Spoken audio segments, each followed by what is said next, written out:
Yang kami banggakan para bapak, ibu-ibu dan saudara-saudara, soimin, soimat, koimin, koimat, mu'takifin, mu'takifat fi hadal masjid. Mudah-mudahan kita semua dimuliakan Allah Subhanahu wa taala. Alhamdulillah, pagi hari ini kembali kita bisa hadir di masjid yang kita banggakan dalam rangka menunaikan sholat subuh berjamaah yang disempurnakan dengan kegiatan pengajian atau kuliah subuh. Semoga dengan wasilah yang kita laksanakan ini Allah berikan ilmu yang bermanfaat yang menyelamatkan kita dunia sampai akhirat. Sholawat dan salam kita haturkan keharibaan baginda yang mulia Rasulullah Nabi kita Muhammad sallallahu alaihi wasallam beserta keluarga dan para sahabatnya. Para bapak, ibu-ibu dan saudara-saudara, seluruh jamaah yang berbahagia, tema yang diamanatkan oleh pengurus masjid adalah menjadi seorang mukmin yang kuat. Ini temanya bagus sekali. Karena sekarang masih musim COVID-19. Mudah-mudahan kita dijauhkan dari penyakit COVID ini dan kita sehat semuanya, kuat semuanya, selamat dunia akhirat semuanya. Bapak, Ibu dan Saudara, dengan tema itu saya akan mencoba untuk menyampaikan satu hadis yang diriwayatkan oleh Imam Muslim, di mana baginda Rasul pernah mengatakan dalam hadis yang sahih, al-mu'minul qawi, seorang mukmin yang qawi, qawi itu artinya kuat, khairun, itu jauh lebih baik, wa ahabbu ilallah, dan jauh lebih dicintai oleh Allah, minal mu'minid dha'if, daripada seorang mukmin yang dhaif, yang lemah. Saya terjemahkan global dulu. Orang iman, orang beriman, orang mukmin yang kuat, yang sehat, lahir batin, jiwa dan raga, itu jauh lebih baik dan jauh lebih dicintai oleh Allah Subhanahu wa taala dibanding menjadi seorang mukmin yang lemah. Lemah jiwanya, lemah raganya, lemah lahir, lemah batin, termasuk lemah ekonomi. Allah paling gak suka melihat orang mukmin yang lemah. Orang mukmin yang lemah adalah orang-orang yang tidak disukai oleh Allah Subhanahu wa taala. Maka mudah-mudahan setelah kajian pagi hari ini kita akan bangkit untuk menjadi seorang mukmin yang kuat di hadapan Allah Subhanahu wa taala.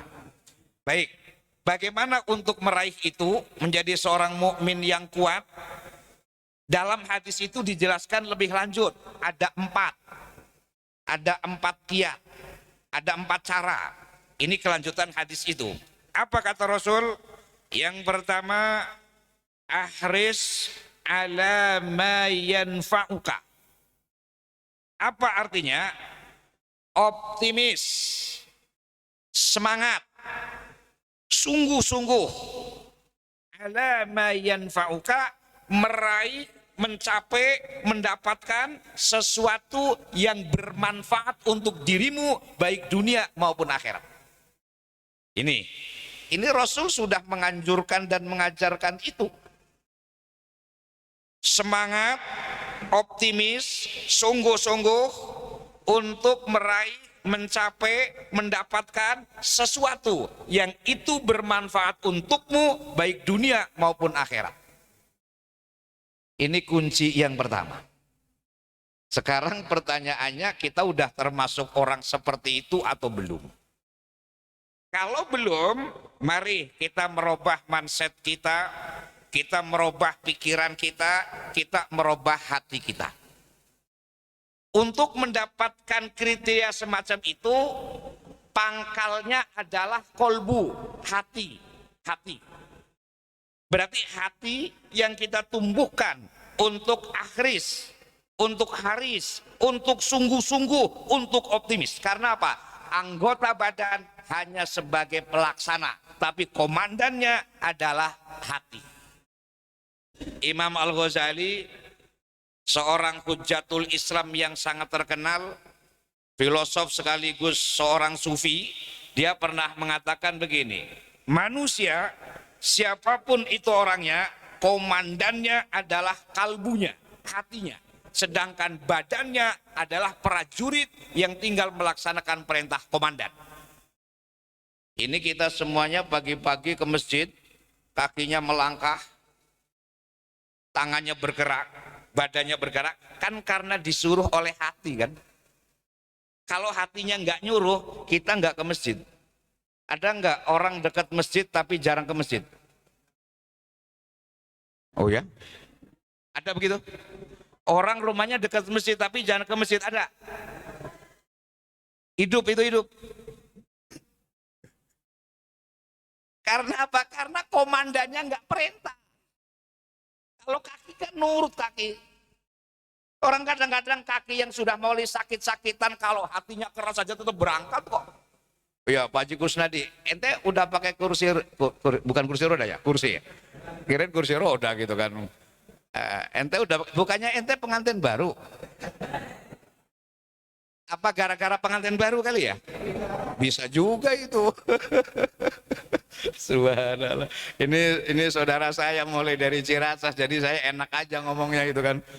Subhanallah gitu. Ini gara-gara pengantin baru, makanya tolong jangan nyusul. Baik. Pak Haji Kusnadi, subhanallah, hatinya komandannya itu semangat sekali.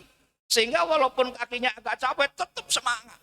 Tapi ada juga yang kakinya sehat, kakinya nggak masalah, hatinya komandannya yang lemah, nggak ada perintah. Sehingga kalau ingin jadi orang yang kuat, nah ini masuk nih.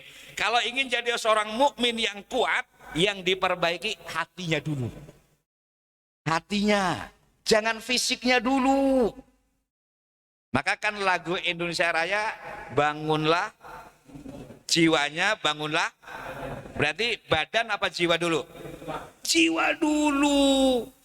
Dulu siapa yang bikin lagu ini namanya? S. Supratman, Wage Rudolf Supratman, W.S. Supratman ini. W.S. Supratman bikin lagu ini udah terinspirasi oleh hadis sebenarnya itu. Zaman itu.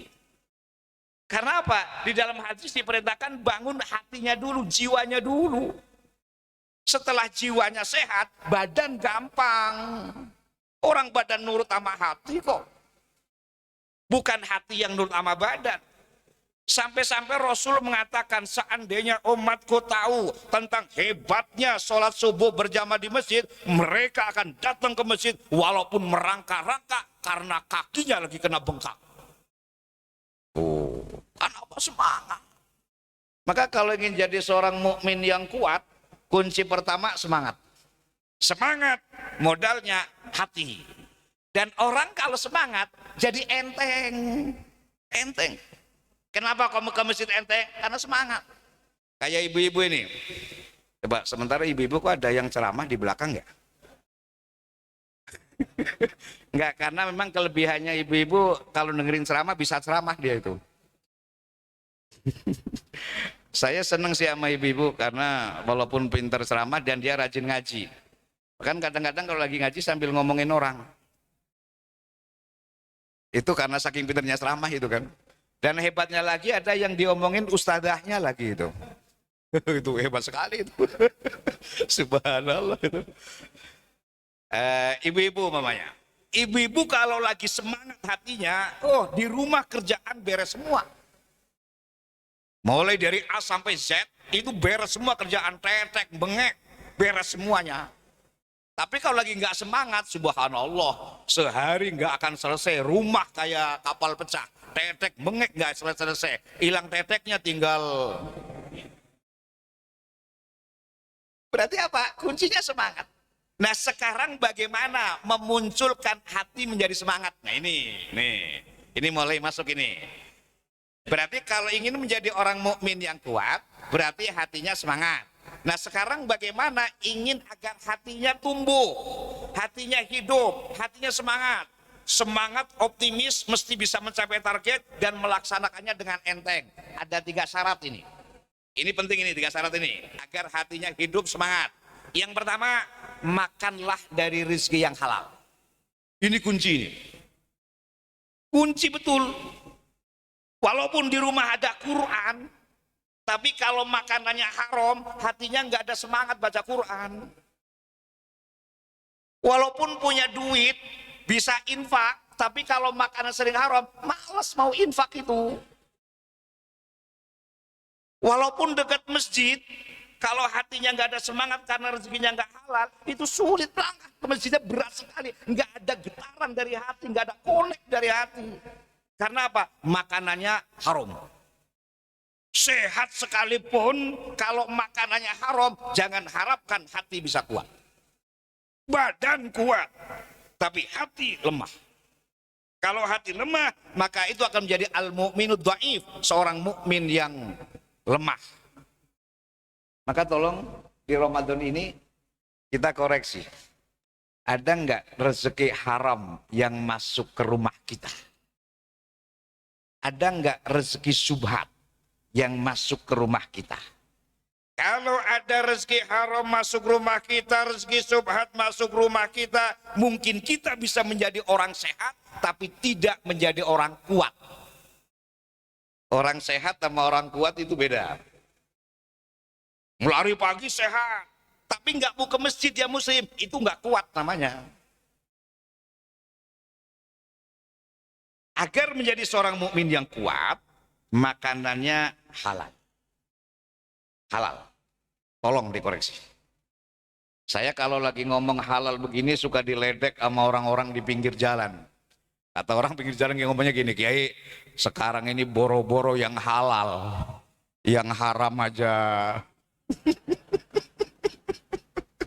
Subhanallah. Apalagi dalam musim Covid begini, subhanallah. Ujiannya berat sekali. Nyari yang halal aja sulit. Tetapi seorang mukmin yang selektif, walaupun yang halal itu sulit, tetap dia tidak pernah mau mengambil yang haram. Karena apa? Dia tahu persis bahwa rezeki haram akan menjadi kelemahan dan penyakit bagi dirinya. Sekarang godaan-godaan mendapatkan rezeki yang haram banyak sekali. Maka penipuan-penipuan kan banyak. Pemalsuan-pemalsuan kan banyak, hanya ingin meraih keuntungan, meraih rezeki, padahal itu jelas-jelas haram. Itu godaan setan sangat tinggi sekali. Maka seorang mufassir dari Iran itu pernah mengatakan dalam salah satu tafsirnya begini, orang yang mendapatkan rezeki haram itu adalah orang yang hidupnya udah dikuasai setan, otaknya dikuasai setan. Dia tidak pernah memikir dari mana, yang penting aku dapat. Koruptor-koruptor, maling-maling, pencuri-pencuri, pengkhianat-pengkhianat, itu mereka selalu berpikir bagaimana aku dapat, tapi tidak berpikir bagaimana aku cara mendapatkan. Makanya dijelaskan, orang kalau berangkat haji lagi melontar jumroh, itu katanya lagi melontar setan. Tapi kalau yang pergi haji pakai uang haram, ada orang pergi haji pakai uang haram, begitu sampai di Mina dia melontar jumroh, melontar setan, bismillahirrahmanirrahim, kenceng. Di sana kan ada setannya, batunya ditangkap sama setan. Setannya jawab, sama-sama setan jangan melempar. Karena apa? Yang dilempar setan, yang melempar juga subhanallah. Sehingga apa? Itu tidak akan menjadikan orang mabrur, tidak akan menjadi orang kuat. Karena orang yang kuat itu yang hatinya bersih, hatinya bersih dari makanan yang haram. Kembali kita koreksi, jangan bangga anak kita sehat kalau konsumsinya dari rezeki yang haram. Jangan bangga rumahnya hebat, bertingkat-tingkat kalau itu dari rezeki yang haram. Kenapa menjadikan hatimu lemah? Dan jangan bangga ibu-ibu beli kosmetik yang mahal kalau itu rezekinya haram. Karena kecantikan itu akan menjadi kelemahan hati. Ini yang pertama, tolong kita koreksi, bersumber dari rezeki yang halal. Yang kedua, agar hatinya bersih, memperbanyak zikir kepada Allah. Zikir yang terbaik, mohon maaf, ini tidak mengurangi kebiasaan kita. Zikir yang terbaik adalah zikir khofi. Zikir khofi itu adalah zikir yang hatinya mengucapkan, tapi lidahnya, mulutnya nggak usah ngomong. Baca astagfirullah, tapi dalam hati, getarkan hati sampai wajilat qulubuhum, kata Al-Quran. Hatinya tergetar. Karena banyak orang yang mengucapkan dalam lisan, tapi hatinya nggak tergetar apa-apa. Maka seorang sufi pernah menyampaikan, di zaman akhir nanti banyak orang mengucapkan alhamdulillah tapi nggak bersyukur. Banyak orang mengucapkan istighfar tapi nggak bertobat. Banyak orang mengucapkan tasbih tapi nggak mensucikan Allah. Contoh mamanya kita ketemu teman nih, Ramadan.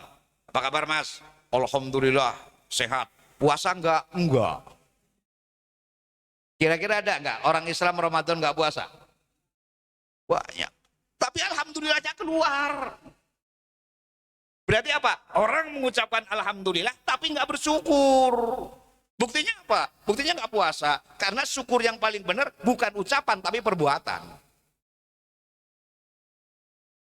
Sehingga tolong zikir khofi. Zikir khofi itu malam-malam sambil tahajud, sambil iktikaf, sambil kita menghadap kepada Allah, getarkan hati kita, sambungkan dengan nur min nurillah. Karena apa? Di dalam diri manusia ada nur min nurillah yang bisa diitosolkan, disambungkan dengan nur Allah Subhanahu wa taala. Bagaimana kita tahu? Kita lihat. Dalam Al-Qur'an Allah jelaskan, wa idza nafakhtu fihi min ruhi, ketika aku tiupkan ke dalam roh ke dalam janin dari rohku, berarti 4 bulan usia dalam kandungan ditiupkan ruh, faqa'u lahu sajidin, kemudian dia sujud, maka setiap jiwa manusia ada unsur ruh Allah. Ada nur. Yang ketika nur itu digerakkan dengan zikir terus menerus, maka akan tanawur. Tanawur itu apa? Akan keluar sinar, dan sinar itu akan nyambung dengan sinar Allah, dan disitulah sampai pada tingkat ma'rifatullah. Indah sekali kalau bisa begini. Berarti apa? Yang digetarkan hatinya kalau zikir, jangan sekedar mulut. Ya mulut sih boleh, tapi tidak sekedar lisan. Hati. Bahkan kalau bisa sambil bergetar hati kita. Getar, ada paduan kolaborasi antara mahabbah, antara cinta dan rasa takut kepada Allah, khauf. Cinta dan takut jadikan satu dalam hati. Cinta kepada Allah iya, takut kepada Allah iya, jadikan satu dalam hati, maka akan muncul mahabbah dan takut kepada Allah menjadi nur. Disitulah kejujuran hati akan muncul. Disitulah kekuatan seorang mukmin akan terwujud. Ini yang kedua. Yang ketiga, nah ini yang ketiga yang penting ini. Al-mukhalatah bis-sholihin. Gaul dengan orang-orang yang soleh. Ini mudah-mudahan yang di masjid ini soleh-solehah semuanya nih. Kalau ngelihat gayanya sih gaya soleh semuanya nih. Gayanya. Mudah-mudahan benar, mudah-mudahan subhanallah. Walaupun memang ngelihat orang mukmin yang kuat, yang baik, yang soleh apa yang enggak, bukan dari gaya, tapi dari sikap. Mohon maaf, yang pakai sorban belum tentu orang itu paling hebat, belum tentu. Yang pakai peci juga belum tentu itu paling hebat, belum tentu. Karena apa? Tergantung bagaimana sikap. Tetangga saya pakai peci kemana-mana kerjanya main gaple. Artinya apa? Malah nggak pernah sholat. Berarti nggak jaminan. Dari sikap. Al-mukhalatah bis-sholihin, gaul dengan orang-orang soleh. Pergaulan itu sangat menumbuhkan ke dalam hati. Hati orang yang baik, tapi gaulnya dengan orang yang tidak baik akan bisa rusak dari pergaulan. Sebaliknya, hati yang belum baik, tapi gaulnya dengan orang yang baik, maka hati akan bisa menjadi baik. Maka tolong dalam bergaul di masyarakat ini, pilih-pilih untuk menjadi sahib, untuk menjadi teman dekat. Carilah orang yang soleh, karena kesolehan dia akan nular kepada hati kita. Berarti apa? Yang pertama, agar hati kita ini bagus, kuat, syaratnya 3, makanan yang halal, 1, Kemudian yang kedua, mari kita bersama-sama berusaha zikir khafi, getarkan hati kita dalam tahajud. Kemudian yang ketiga, kita mukhalat atau bisolihin. Ini akan menjadi unsur pertama, hati yang kuat. Kalau hati sudah kuat, dia akan semangat meraih sesuatu yang membahagiakan dia di akhirat dan di dunia. Berarti apa? Ibadah semangat, kerja semangat. Karena apa? Rezeki itu akan bisa membahagiakan dia di dunia. Makanya nggak boleh seorang mukmin hanya semangat ibadah tapi melupakan kerja. Allah berfirman dalam surah Al-Qasas ayat 77, "Wabtaghi fi ma atakallahu ad-darul akhirah wa la tansa nasibaka minad dunya." Urusan akhirat perhatikan, tapi jangan lupa urusan dunia. Berarti apa? Orang mukmin selalu semangat mencari rezeki. Nggak ada malas-malasan. Subhanallah. Saya ingat Jumatan di daerah kawasan industri Pulau Gadung. Di sana masjidnya nggak kayak masjid kita di perusahaan itu. Nggak ada temboknya. Sini nggak ada tembok, sana nggak ada tembok, sana. Yang ada tembok cuman pengimaman aja. Pas pengimaman ada. Sini juga nggak. Habis itu saya nanya sama pengurus masjid, ini masjid indah bener, kayaknya saya baru kali ini ngeliat ada masjid tidak ada tembok sama sekali. Saya nanya kenapa? Iya Pak Kiai, ini dulu ada temboknya, tapi oleh pihak perusahaan disuruh bongkar temboknya. Kenapa? Karena kalau Ramadan, masjid ini untuk tempat tidur karyawan. Habis sholat, bukan cepat kembali ke tempat kerja, tapi malah tidur. Tidurnya karena ada tembok jadi nggak kelihatan. Begitu dibongkar temboknya, sekarang nggak ada yang berani tidur itu. Ya benar juga ini kan. Berarti aslinya orang Islam itu males. Itu males. Tapi setelah ketahuan oleh orang, malesnya akan bisa hilang. Berarti apa? Kita rata-rata di dalam hati masih ada perasaan takut kepada orang, bukan takutnya kepada Allah. Padahal seorang mukmin kan hanya takutnya kepada Allah. Jamnya kerja kan harus kerja dan nggak boleh malas-malas. Sehingga Bapak Ibu dan Saudara sekalian, mari kita optimis, kita semangat. Apapun yang kita raih untuk kemanfaatan dunia akhirat, nggak boleh ada kita perasaan malas. Hilangkan perasaan malas. Menghilangkan perasaan malas dengan 3 cara tadi itu. Insya Allah hati akan muncul. Ketika sudah semangat, maka pekerjaan itu menjadi indah. Kayak ibu-ibu aja kalau nyuci baju itu bisa semangat. Kalau malamnya habis dikasih duit banyak oleh suaminya, pagi-paginya semangat bener itu kan. Berarti semangat itu perlu ada rangsangan, perlu ada apa itu? Ya ada rangsangannya itu. Ya ada vitaminnya, ada rewardnya. Subhanallah. Ini yang pertama agar kita kuat. Jangan jadi seorang mukmin yang lemah. Bahkan kalau bisa mohon maaf, kalau bisa jangan jadi orang miskin. Kalau bisa usaha kerja keras. Karena kata Rasul, kadal fakru ayyakuna kufron. Orang yang fakir gampang menjadi orang yang kafir. Orang yang fakir, yang miskin akan gampang menjadi orang yang kafir. Dan ini banyak di daerah Jabodetabek, orang-orang yang keluar dari Islam hanya karena faktor ekonomi. Itu banyak sekali. Ini tolong kita perhatikan, kerja keras. Sampai Rasul Allah menjelaskan dalam Al-Quran, faida farokta fansob. Selesai dari satu kerjaan yang lain. Jangan banyak nganggur. Seorang muslim yang banyak nganggur, ini termasuk muslim yang lemah. Karena apa? Allah perintahkan, selesai satu kerjaan, laksanakan kerjaan berikutnya. Faida farokta, selesai, fansob, laksanakan kerjaan. Berarti apa? Nggak ada waktu yang nganggur. Terus kreatif dan usaha, lakukan apa yang bisa kita bermanfaat untuk kita. Ini yang pertama, tolong, agar kita menjadi seorang mukmin yang kuat. Yang kedua, Rasul menjelaskan wasta'in billah. Bapak, Ibu, dan Saudara, dalam meraih harapan, dalam meraih cita-cita, dalam meraih keinginan, tidak ada sesuatu yang mulus. Nggak ada. Nggak ada perjuangan tanpa ada pengorbanan. Nggak ada keinginan tanpa ada masalah. Mesti itu. Mungkin Bapak Ibu dan Saudara merasakan betul bahwa ingin meraih cita-cita itu mesti ada masalah, ada problem. Nah, pada saat kita menghadapi problem, pada saat kita menghadapi masalah, jangan sampai putus asa. Ini bagaimana agar tidak putus asa? Rasul memerintahkan wasta'in billah, cepat kamu minta tolong kepada Allah. Nah ini kadang-kadang orang Islam itu usaha bangkrut minta tolongnya bukan kepada Allah. Ya, minta tolong ke dukun.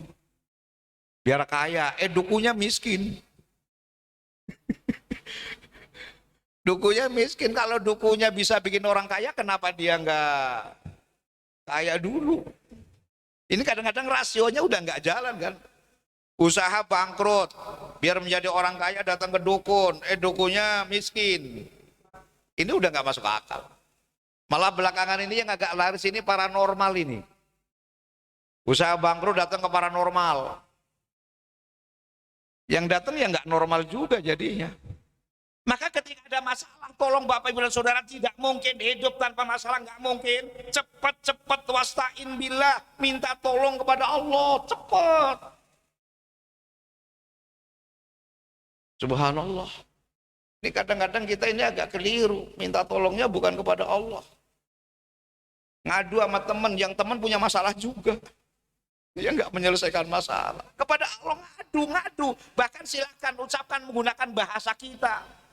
Ya Allah, saya lagi banyak masalah ini. Ungkapkan semua masalahnya. Walaupun tidak diungkapkan pun Allah paham.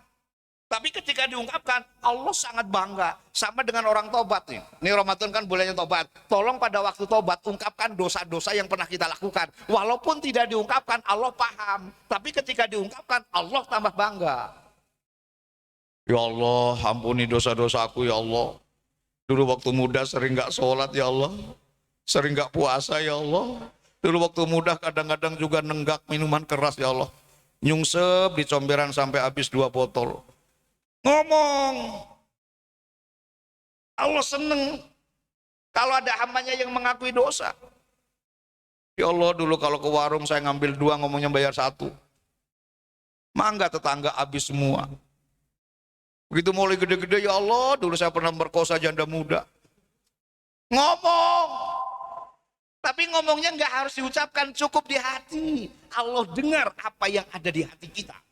Dan Allah bangga, Pak, kalau kita mengungkapkan semua itu. Maka ketika hidup ada masalah, bisa masalah ekonomi, bisa masalah malas ibadah, bisa masalah keluarga, bisa masalah pekerjaan, bisa masalah apa aja, wasta'in billah, agar kita menjadi seorang mukmin yang kuat, minta tolong kepada Allah, ngadu kepada Allah, konsultasi kepada Allah, bermunajat kepada Allah. Ini seorang mukmin yang kuat. Kalau minta tolongnya sama dukun, itu namanya mukmin yang dhaif, mukmin yang lemah. Tetapi sebelum minta tolong, ada korelasinya. Wa iyyaka na'budu wa iyyaka nasta'in. Na'budu dulu, ibadah yang baik. Orang ibadahnya nggak jelas minta tolong terus. Ibadah yang maksimal baru minta tolong kepada Allah. Korelasi antara na'budu dengan nasta'in harus menjadi satu. Apapun persoalan hidup, ketika kita konsisten na'budu kepada Allah, kemudian nasta'in kepada Allah, maka Allah akan turunkan kekuatan kepada orang itu untuk menyelesaikan masalah. Nah ini, tolong kita bersama-sama agar menjadi seorang mukmin yang kuat di dalam hati. Ini yang kedua. Kemudian yang ketiga, Rasul mengatakan wala ta'jas. Jangan kamu menjadi orang yang gampang putus asa. Di Al-Quran disebutkan wala ta'asu min rauhillah. Kamu jangan putus asa dari rahmat Allah. Fa innahu la ya'asu illal qaumul kafirun. Tidak ada orang yang putus asa kecuali karakter orang kafir. Berarti orang beriman kalau putus asa maka dia kayak orang kafir. Jangan putus asa. Apapun masalahnya. Kadang-kadang mohon maaf, memakmurkan masjid begini juga banyak masalah itu. Ngurusin warga, RT juga banyak masalah. Kadang ngurusin anak juga banyak masalah. Tetapi sehebat apapun masalah yang kita hadapi, janganlah kau berputus asa. Sedikit pun jangan terlintas putus asa dalam hati kita. Karena apa? Begitu sedikit lintasan putus asa, maka setan akan masuk ke situ. Begitu setan akan masuk ke situ, dan setan akan mempengaruhi. Keputusasaan itu yang akhirnya akan bisa berbuat yang tidak benar. Seorang istri menghadapi suami yang lagi banyak ulah, jangan putus asa. Seorang suami menghadapi istri cerewetnya ampun-ampunan, jangan putus asa. Orang tua menghadapi anaknya yang begitu rewel, jangan putus asa. Ekonomi yang lagi sulit, jangan putus asa. Apapun persoalan hidup, jangan terlintas putus asa sedikit pun di dalam otak kita. Kalau ini bisa kita kuatkan dalam hati, tidak pernah putus asa, berarti positive thinking, kita akan menjadi seorang mukmin yang kuat. Dalam hadis qudsi, Allah menjelaskan begini, Ana inda dhonni abdi bi, saya, kata Allah, bagaimana prasangka hambaku kepadaku. Berarti apa? Allah akan ngikutin apa perasaan kita. Kalau kita merasa kuat, kuat. Tapi kalau kita merasa lemah, putus asa, kita akan jadi lemah.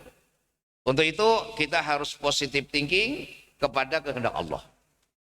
Insya Allah yang seperti ini kita akan menjadi orang kuat. Karena apa? Tidak pernah kenal putus asa. Sehebat apapun problem, sehebat apapun masalah. Kembali saya katakan, hidup tidak mungkin tidak menghadapi masalah. Tetapi ingat, setiap Allah memberikan masalah kepada hambanya, tidak mungkin Allah memberikan masalah yang melampaui dari kemampuan hamba itu. Enggak mungkin. Masalah sebesar apapun itu memang sudah kelasnya orang itu. Enggak mungkin seorang guru ngasih soal kepada kelas 5 adalah soal ujian kelas 6. Enggak mungkin.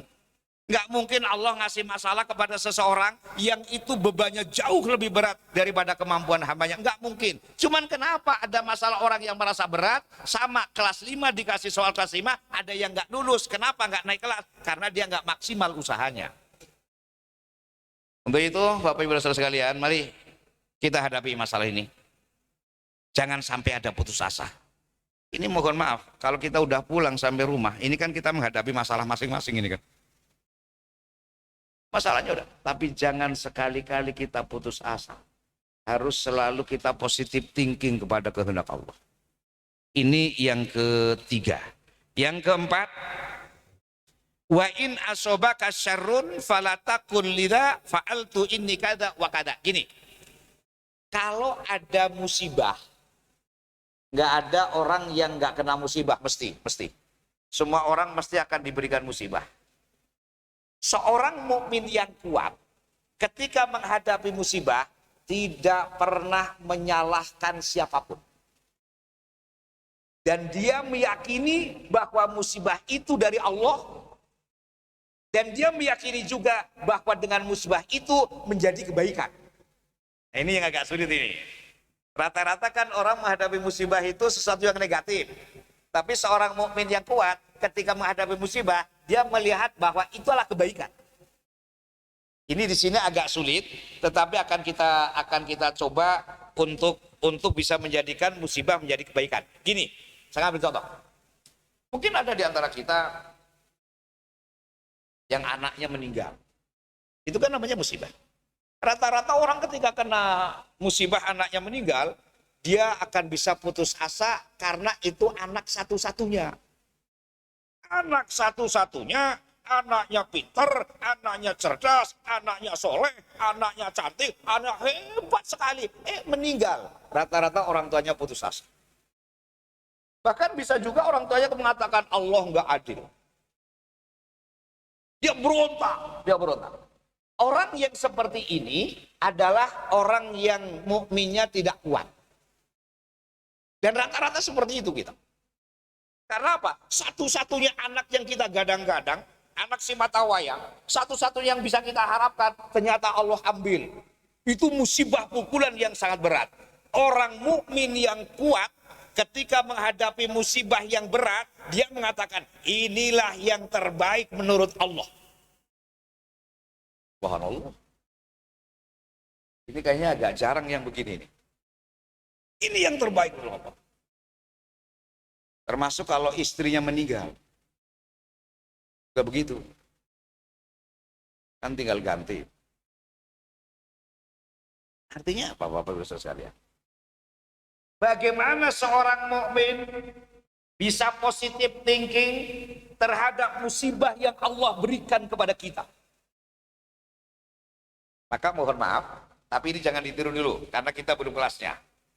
Seorang yang takarrub kepada Allah dengan tingkat sufinya tinggi, ketika ada musibah yang ia ucapkan adalah alhamdulillah. Kita belum kelasnya. Kalau kita mengucapkan alhamdulillah bisa jadi fitnah ini. Tahu-tahu istri kita meninggal, alhamdulillah itu. Ini fitnah ini. Bisa masalah masyarakat itu. Tapi seorang sufi, dia mengucapkan alhamdulillah. Kenapa? Karena ini yang terbaik menurut Allah. Berarti dia meyakini setiap kejadian apapun ini adalah kehendak Allah dan itu yang terbaik menurut Allah. Walaupun itu pahit, walaupun menyakitkan, walaupun menyedihkan, tapi dia tetap bersyukur karena inilah yang terbaik menurut Allah. Berarti apa? Kaum muslimin yang berbahagia, orang yang hatinya kuat, yang hatinya yang imannya kuat, yang hatinya kuat, yang mukminnya kuat, dia selalu mengkaitkan kejadian dengan kehendak Allah. Apapun bentuk kejadiannya, itu adalah kehendak Allah dan itu yang terbaik menurut Allah. Orang seperti itu kuat.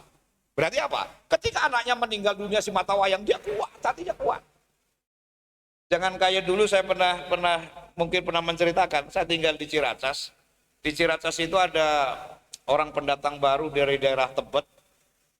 Istrinya masih agak muda, suaminya sudah agak tua. Satu saat suaminya meninggal dunia. Nah karena suaminya meninggal dunia, kita coba bantu, kemudian dikuburnya di daerah Tebet juga, karena aslinya dari sana. Begitu mau dimasukkan ke liang lahat, istrinya berontak. Sampai dia mengatakan, saya nggak bisa hidup tanpa bapak, saya nggak bisa hidup tanpa suami, terus berontaknya kenceng sekali. Apa dia udah putus asa dia? Semua orang yang ada di lingkungan kuburan nggak ada yang mampu menangani perempuan tadi itu karena berontaknya kencang sekali. Akhirnya mereka nyerahkan ke saya, gimana Kiai ini berontak kencang banget. Saya bingung juga sebenarnya, karena orangnya gede agak gemuk, saya kan kecil ya.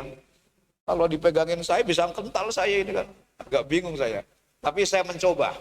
Oke, saya yang nangani, minggir semuanya.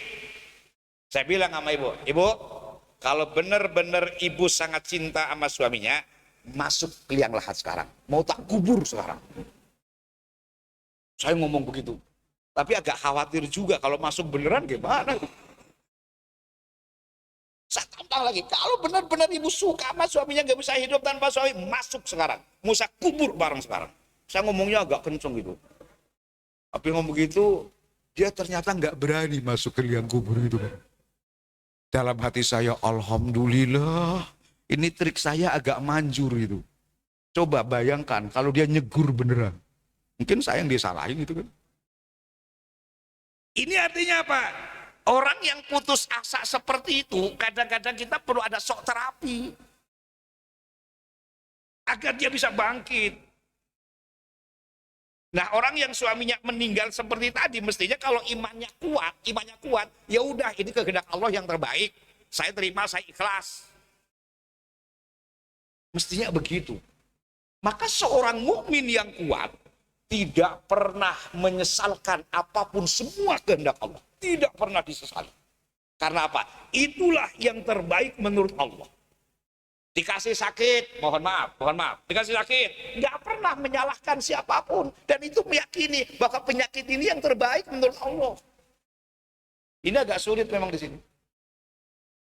Maka jangan sampai nanti dipakai secara letterlock, tetangga sakit, alhamdulillah. Ini akan bisa masalah itu. Tapi kalau kita kasih sakit nggak usah menyesali. Itu akan menjadi kuat kita kuat.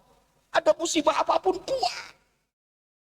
Nah, ketika kita mempunyai 4 karakter ini, Bapak, Ibu, dan Saudara, saya kira ini semua trainingnya di Ramadan ini. Di Ramadan ini training ini kan.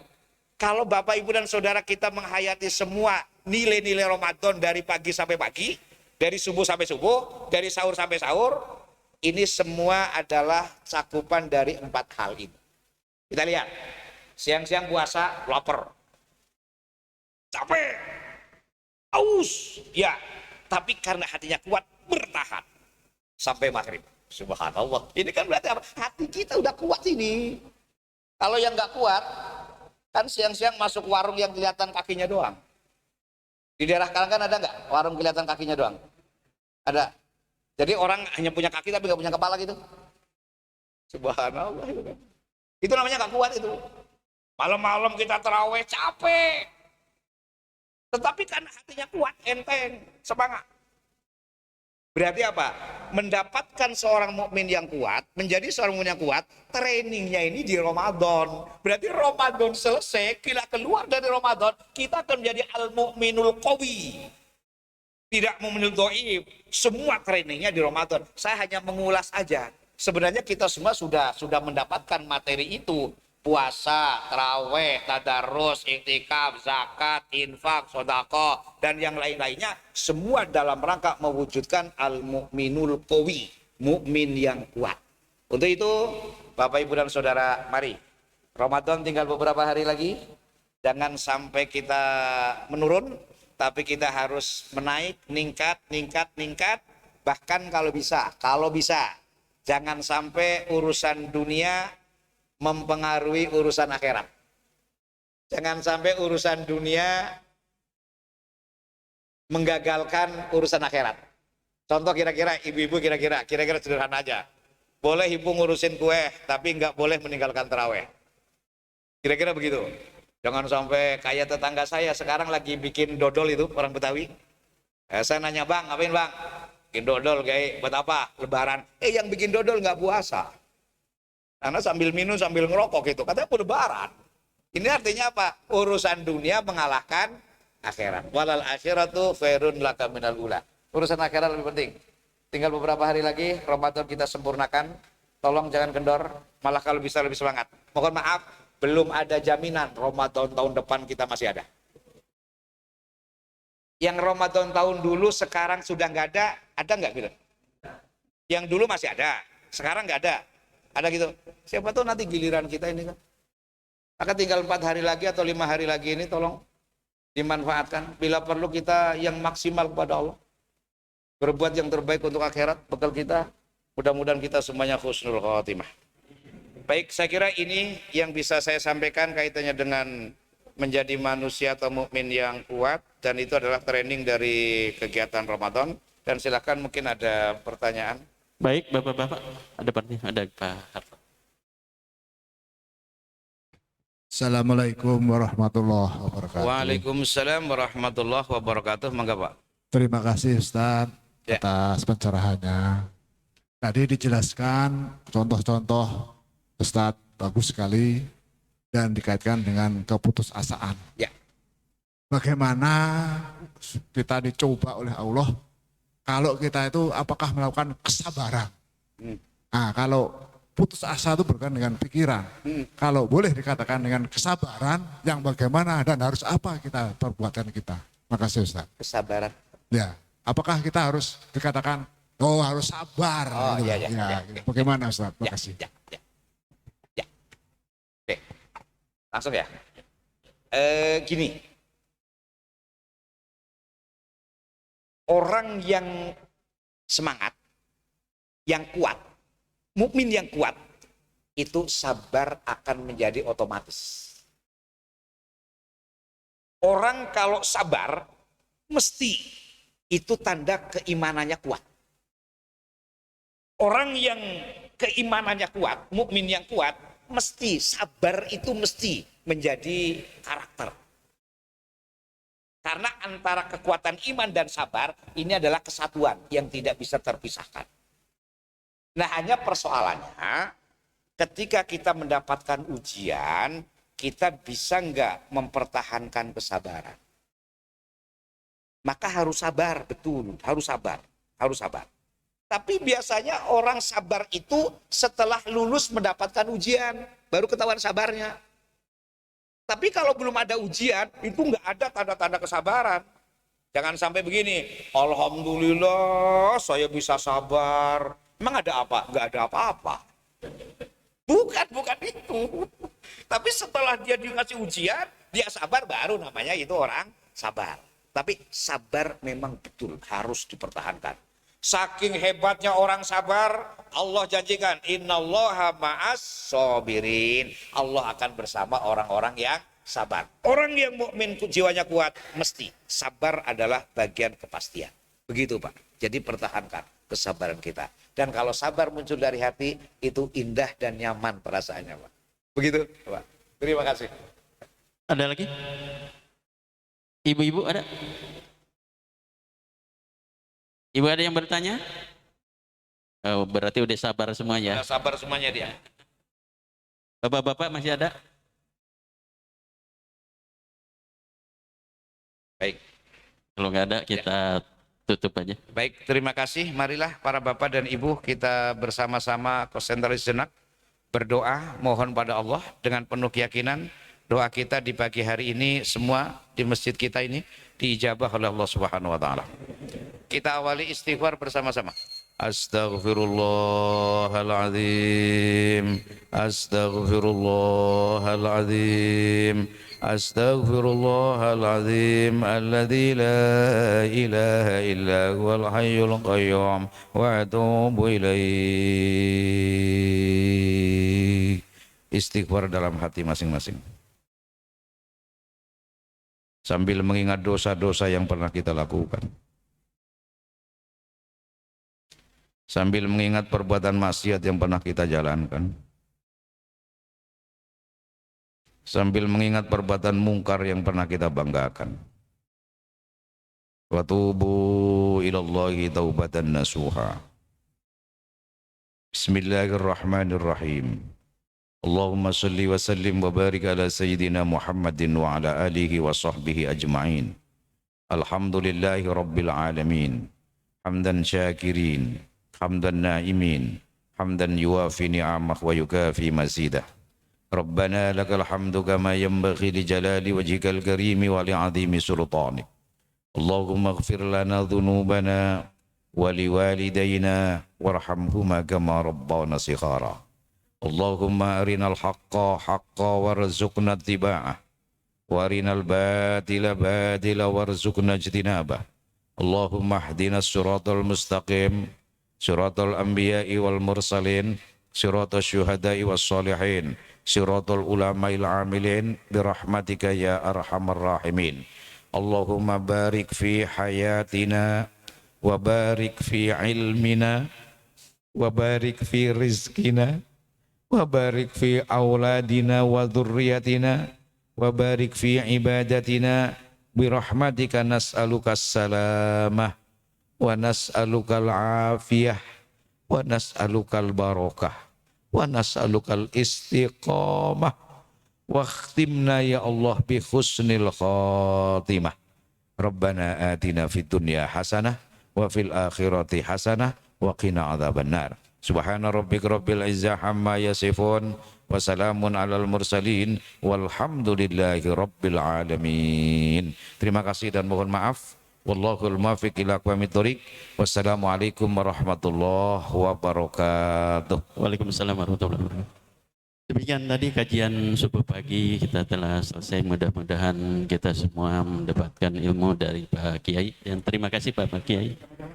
Sampai jumpa besok, masih ada kajian pada subuh sebagaimana biasa. Kami atas nama pembawa